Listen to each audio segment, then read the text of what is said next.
Hello বন্ধুরা, তোমরা কেমন আছো? দেখো আমি আবার একটা আলুর দমের রেসিপি নিয়ে চলে এসেছি।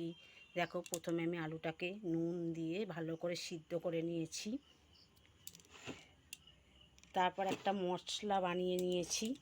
এই যে এই মশলাটার মধ্যে দিয়েছি আদা, রসুন, পেঁয়াজ, টমেটো, একটু কাজু, কিশমিশ আর হচ্ছে ধনে পাতা দিয়ে ভালো করে পেস্ট করে নিয়েছি। কাঁচা লঙ্কাও দিয়েছি, দিয়ে ভালো করে এটাকে পেস্ট করে নিয়েছি।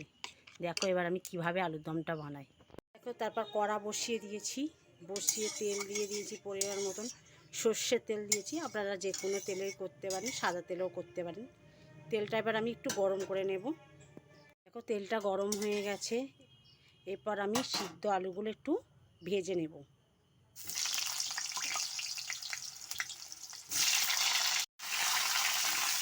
দেখো ভালো করে নেড়েচেড়ে একটু হালকা করে ভেজে নেব আলুগুলোকে। দেখো হালকা করে ভেজে নিয়েছি, এবার আমি আলুগুলোকে তুলে নেব।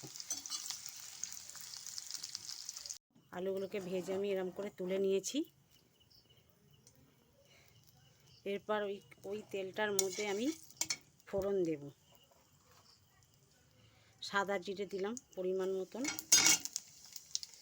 একটা শুকনো লঙ্কা দিলাম,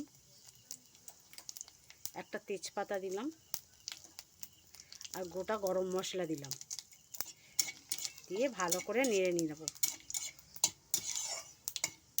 ভাজা হয়ে গেছে, গ্যাসের নবটা একটু আস্তে করে দেব। যে মশলাটা পেস্ট করেছিলাম ওটাকে এবার দিয়ে দেবো।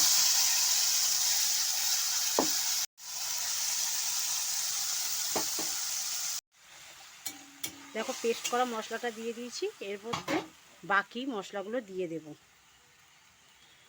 প্রথমে পরিমাণ মতন একটু হলুদ দেবো, একটু লঙ্কা গুঁড়ো দেবো প্রথমেই, কেন কাঁচা লঙ্কা দেওয়া রয়েছে এতে। ঝাল হিসাবে তোমরা কে কেমন খাও সেই হিসেবে দেবে। তারপর একটু লঙ্কা গুঁড়ো দিলাম, একটু ধনের গুঁড়ো, জিরের গুঁড়ো, নুন সামান্য দিলাম, কেন আলুটা নুন দিয়ে সিদ্ধ করা, নুনটা বুঝে শুনে দেবে। দিয়ে ভালো করে এটাকে নেড়ে যতক্ষণ না তেল বেরাবে ততক্ষণ এটাকে কষে নেবে ভালো করে। হাত মতন একটু চিনি দিয়ে দেবে, না দিতে চাইলে নাও দেবে। দেখো মশলাটা কষিয়ে নিয়েছি, এরপর আলুগুলো দিয়ে দিচ্ছি। দিয়ে ভালো করে আলুর সাথে মশলাটাকে কষিয়ে নেব। এবার পরিমাণ মতন জল দিয়ে দেব। আলুটা যেহেতু সিদ্ধ আছে সেই হিসাবেই জল দেবে তোমরা। কিরম ঝোল খাবে না মাখা মাখা হবে সেটা বুঝে শুনে দেবে।